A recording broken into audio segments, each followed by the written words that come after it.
Support comes from the Missouri Forest Products Association. Missouri produces wood pallets, railroad ties, white oak barrels, hardwood floors, and more. Details on the variety of products made in the state are at choosewood.com. This is St. Louis on the Air from St. Louis Public Radio. I'm Elaine Cha. I believe the quote was breathing new life into these properties.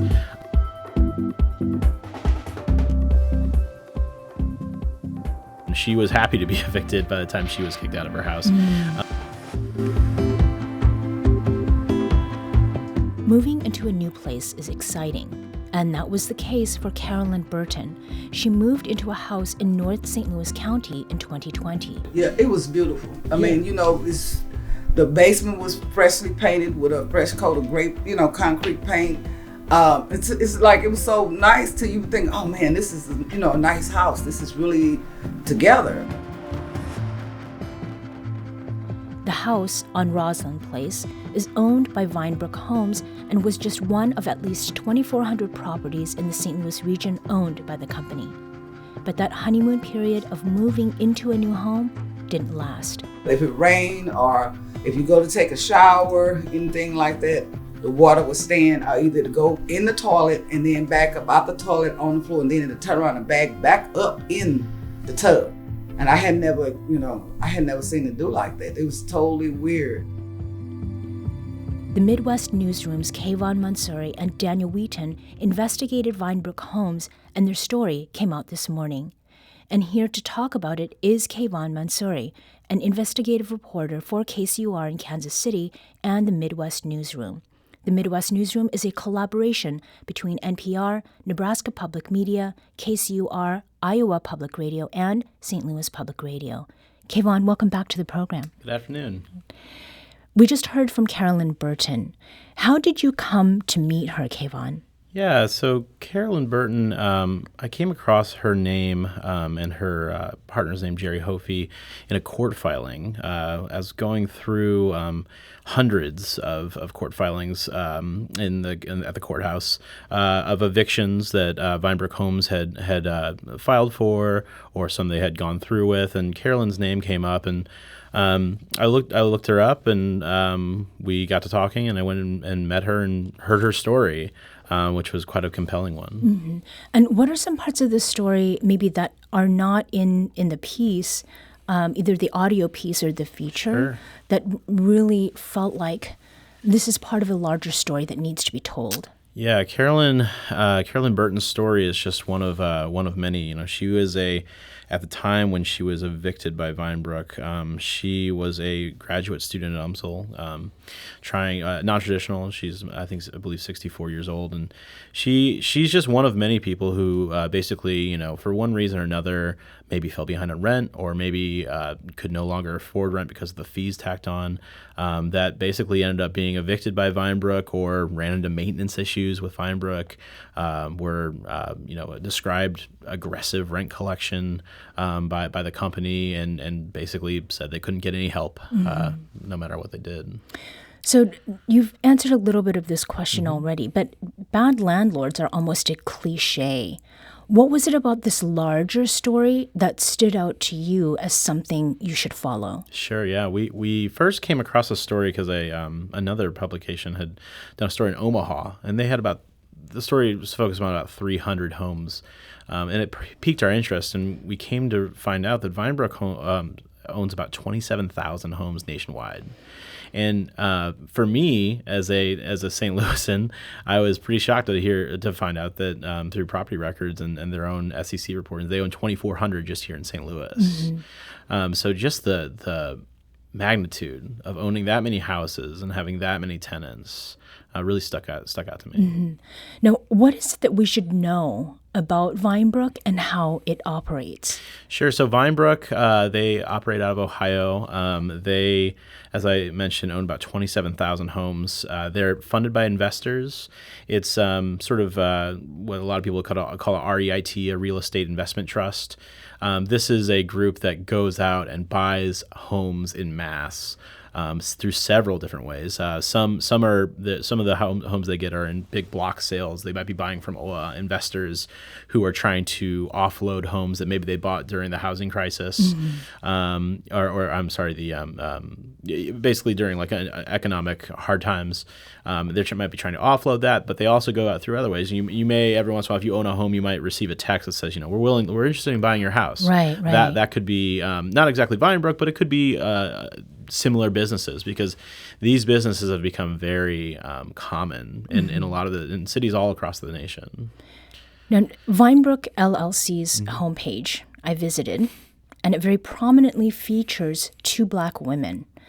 In what way does that reflect what you found about where VineBrook, which, again, as you mentioned, is based in Ohio, is aggressively buying houses, and then who rents them? Yeah, so we found through going through property records, census tracts, that especially in the Midwest, and the Midwest is where we focused our reporting, that the vast majority of VineBrook-owned homes are in Black or brown or non-white, I would say, neighborhoods of incomes of about $60,000 or lower, sometimes $50,000 lower. And the tenants I spoke with were all Black, except for, I believe, one couple. But they, I remember talking to Carolyn Burton. One thing she did say, that, as you said, what wasn't included in the story, is she said to me, I sometimes wonder if they did it to me because I'm Black. So it does it rings true, and the people who are renting these homes tend to be not white, lower to mid income, people who, are falling in that area of very vulnerable, especially some of the tenants that I talked to. These are tenants who, when these fees are tacked on, or when they are suddenly somehow $500 behind on their rent, it's a real game changer for them. And the effects of what VineBrook is doing, again, it's not just VineBrook, there are others, but for the purpose of this conversation, what effects does buying single-family homes in mostly Black and brown neighborhoods, and explicitly for rental purposes, what does that do to the housing market? So some of the experts that I spoke with basically say that it's displacement, really, because a lot of these families that sell the homes, that's good for them, they sell the homes, but the people who want to stay in their communities and want to rent might not be able to afford these new heightened rents. One tenant I talked with, Nick Silver, he actually is one of the handful of homes that are located in South St. Louis County. When he first moved into his home, his rent was like mid 700s. By the time he moved out, it had been raised twice, up to around $900. Wow. So that's not to say that VineBrook's rents are above average or even breaking trends. That's something we haven't quite answered yet. That's sort of the unanswered questions that we still have from this investigation are, what do companies like VineBrook, what do they do to rent in the area? What do they do to the price of a house? Is it making it harder to buy a house? That's the questions we still are trying to get at. Now, I feel like these bad landlord, subpar housing stories often focus on property owners who target low-income folks. And it really struck me that the median household income for those who rent VineBrook homes is $53,000 a year. That could easily be what a public school teacher or a restaurant manager makes. And then you mentioned situations where something bad happens, right? An unexpected expense comes up that could put tenants in a very tight financial spot. Kavahn, what did you learn about how and why evictions in particular have been so common among VineBrook renters? Yeah, the tenants we spoke with paint a picture of basically, maybe they fell behind 1 month, but it was so quickly that the threats of eviction started. Each of the tenants I talked to said the minute they fell behind, someone came by their door and put a sort of an unofficial eviction notice on their front door. It didn't even take long. I remember, Nick Silver, his story panned out during the pandemic. And he would say they would stop by. He's blind, 98% blind, I believe. And they would post just a run-of-the-mill letter, not in Braille or anything. They, according to him, they knew he was blind, and just put on us and say, "This is your notice to vacate." That's before they were officially evicted or anything like that. Just a notice on their front door. So that's where it starts. And it kind of just depends. There are a lot of fees that have been tacked on, that can be tacked on. Late fees build very quickly, that's what leads to the evictions. Now, not all evictions go all the way through. A lot of the filings that we're looking at out of these hundreds are returned, and the judge will say, fine paid, no eviction, that's fine, but they go to court, and that sticks with you. Right. That's not something that goes off your record. And then it makes it difficult in the future to rent. Yeah, Right. Carolyn Burton, she tried pretty fruitlessly to find a new place to live, and she had to go back to one of her old landlords who said, "Yeah, you were a great tenant. You're welcome to come back." And she lives at that home now. That's where I visited her and had our conversation. A very lovely home, I believe in Florissant. Right.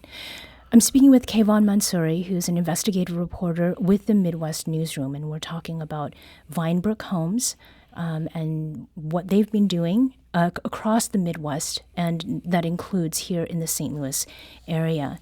At some point, did you attempt to contact VineBrook? Yeah, I had sort of a chat with them. I talked with a spokesperson who they declined to answer any specific questions, but provided a statement. Basically, what they said was, they monitor complaints 24 hours a day and try to fix them as fast as they can, and that their purchasing of these homes, are basically, I believe the quote was, breathing new life into these properties. And that's actually one of the realtors I talked to on the story agreed. He said, some of these houses in these areas are falling apart, and we're coming in, and these investors, different groups, are coming in, buying the homes, and yes, renting them out, but also fixing them up. So that's their take on it. They're saying basically this is that they're doing what they can, but they did not take any questions. Do local individual renters like Carolyn Burton have any sort of recourse? There's some. Legally, there's not. They can go to court. They can plead their case. There is a group. There are several groups in the area. One is Legal Service of Eastern Missouri. I spoke with them. There are rental mediation groups, tenant support groups that might be able to offer some legal assistance. Those are the sort of groups but I remember, but when I was talking to one of the legal services representatives, she basically said, there's just not enough of us. There's a lot of evictions happening in St. Louis. There's a lot of evictions happening all across the country, and there's just not enough people to represent these people who say that they're being unfairly evicted in some of these cases. As Carolyn Burton, she was happy to be evicted by the time she was kicked out of her house, but she felt that they had broken the lease before she had. Right. She didn't feel safe living in that house anymore. What about the responsibility of local governments where these houses are? Are they responsible in any way at all? The local governments are responsible for listening, hearing complaints, taking complaints, following up on them, inspections, things of that nature. Whether or not that there will be any action on that is sort of on their plate. I know in Cincinnati, where VineBrook has its biggest market, the city has sued the company because it's run afoul of its tenants and city ordinances so many times. And I believe it's twice that they've sued them? Yes. They sued once in 2021 for unpaid water bills and just problems with their properties. VineBrook settled that lawsuit without it accepting any sort of wrongdoing, but they vowed to fix their properties.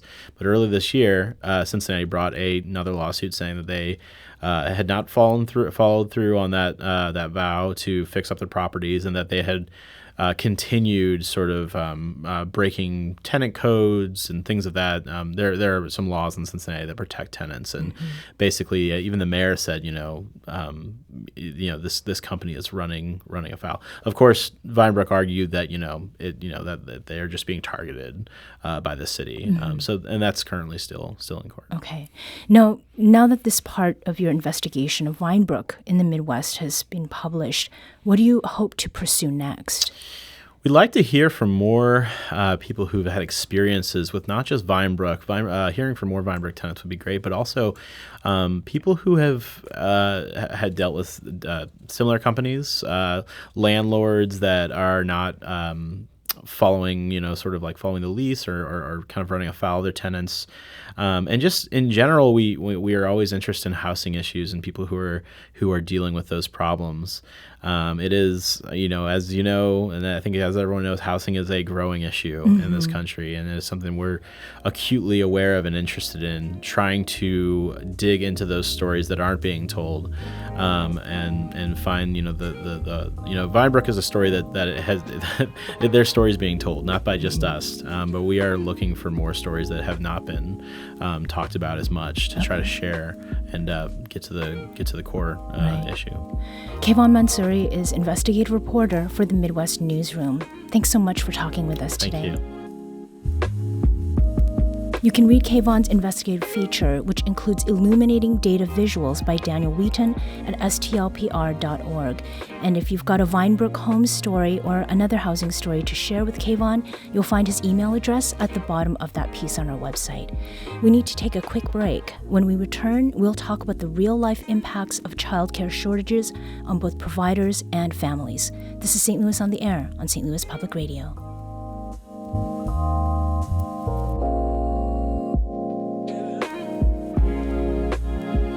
This segment was produced by Elaine Cha.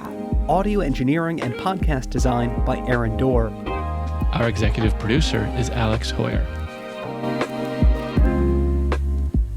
St. Louis on the Air is a production of St. Louis Public Radio.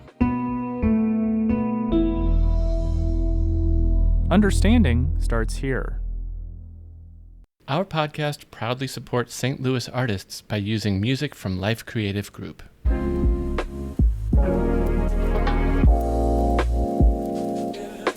Do you find yourself regularly listening to episodes of St. Louis on the Air? Suggest us to a friend you think might enjoy our conversations. And leave us a review and rating on Apple Podcasts on the App Store. It's the simplest way to help people discover our show. Thanks. St. Louis Public Radio is a member-supported service of the University of Missouri St. Louis.